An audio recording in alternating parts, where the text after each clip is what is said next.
What's up, guys? 1993 Mazda MPV.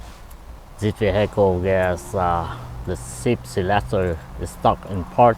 As you can see, the indicator right there say in P right now. So let me put the key on. As you can see, the key on right now, and I will brake. Yep.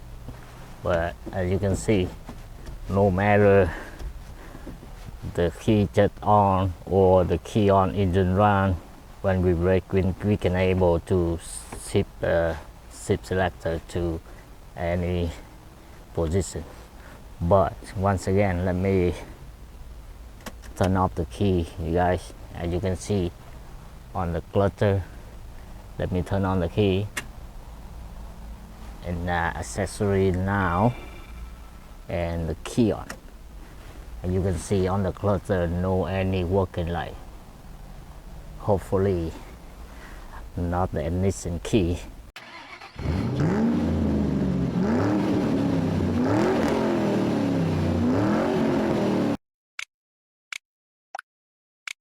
On the wiring diagram, as you can see, the solenoid shift lock right here.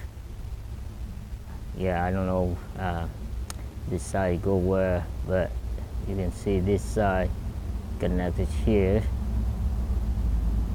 and go all the way here to next here and go to the fuel. That's a 10 amp fuel meter. 10 amp fuel meter. Where this fuel location, as you can see, the DB junction box, and here the ignition switch. Okay, hopefully not the ignition switch, and not the solenoid, and some we survive the circuit problem. But before do that, I will try the brake signal and to see we have the brake light up in the back or not. I have the helper guy here to help me to detect the brake. So go to the back of the vehicle and we might see, like you can see right now, we have the brake light on. We have the good, the brake switch is okay. Yeah, both sides, guys. On this wiring diagram, it doesn't say anything to circuit to the clutter. As you can see earlier, when I turned the key on in the Truman clutter, no light up at all. But hopefully not the ignition switch. I will asset this fuel to see when we turn the ignition switch, we have the power here or not. And should be, if the good fuel, we have the power on both sides. As you can see, the junction box is right here, guys. Yeah, it's right here. I will put the camera and do some test over here for you guys see how the fuel it look okay or already broke. As you can see on the fuel cover is right here. The 10 amp meter is right here, right? It's from the left to the right, 1, 2, 3. From the right to the left, 1, 2, 3, 4. Okay, I will remove it. So this one from the left to the right is 1, 2, 3. Okay, I use the power probe and we're touching on here, and we got the ground. We're touching on here, we got the ground. And now when I test it like this, I cannot tell, we cannot tell the fuel is okay or the fuel already broke, because if you touch in here, you may have the ground on one side only, and you touch on the top, you might have the ground on another side. If the fuel is okay, no matter you touch here or here, the ground might be on that only single side or maybe on both sides. Okay, why now at ground? Because right now the key on. Okay, let me turn on the key.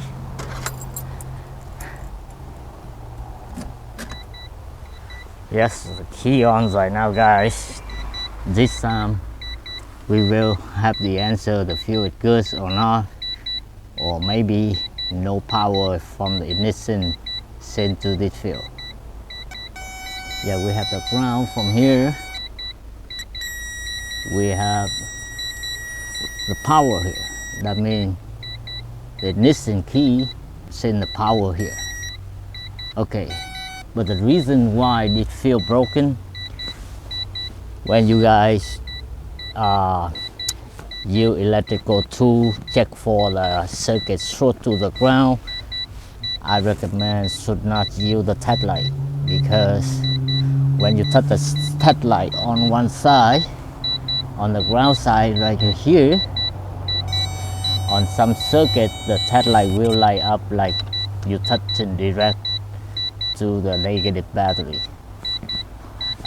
And you think, oh man, this side short to the ground. No, that's right. I use the power probe, and you can, on the power probe, you can see the breaker right here. If it's short, it will pop. Now I can send the power to this side. Yep, that means I don't got a source, but the reason why this fuse broken, I don't know. As you can see, the breaker is still. Okay, let me remove this fuse and first put another one in, and then see we have everything work on the instrument cluster or not. Lucky I see the spare fuse on here, but I don't know. Let me remove this. Yeah, we don't need to check it, guys. This fuse broken for sure. Yeah, let me use this. Lucky we have this. I don't know I have this side fuse or not. Okay, let me put it in. Okay, let's check again, guys. Okay, we have both sides. Key still on. Right now, as you can see on the cluster right now, all the light up after we replace that fuse. So, but the reason why that fuse broken, we don't know until that the shifting circuits of the shift system, you guys, because when we driving on some condition like the circuit, the PCM turn this on, turn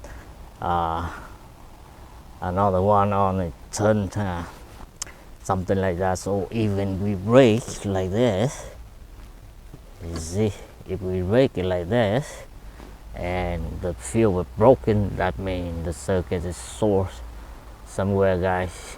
But in this case, you can see I just brake, it's still, the fuse still okay. Okay, let me put the shift lever to another position. As you can see right now, the shift lever is on right now. Yep, and you can see right there I can shift to D. Sorry for flare.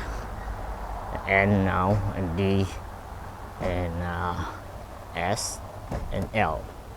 Okay, the shift lever all the way here, guys. Okay, put it back. Let me start the engine. Okay, guys, right now I don't know until we drive, but I carefully as the owner, and he said on the way he drive, and not on the way, he drive all the way to the smoke check station, and he parked it right there until the smoke check guy bring the vehicle into the shop, and some reason he cannot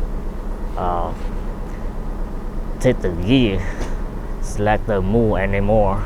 It's stuck in part, and the vehicle has been towed here, and that's it, guys. For now, I'm still confused why it feel broken. So, but anyway, let's test it for a while, driving around, and if the fuel is still okay, we have no answer why the fuel broken. Anyway, that's it, guys. When you have the same model, same vehicle like this, you got a problem with the shift lever stuck, and this symptom like you don't have any light on the cluster, and go ahead and check that field is under the dash on the driver's side, guy, that we call the junction box, and the field 10 amp meter, and check it out to see it broke like this or now. And maybe from the parking lot you guys can put another field in and drive home or something like that. Okay, that's it, guys. Thanks for watching. See you guys next time. Bye bye.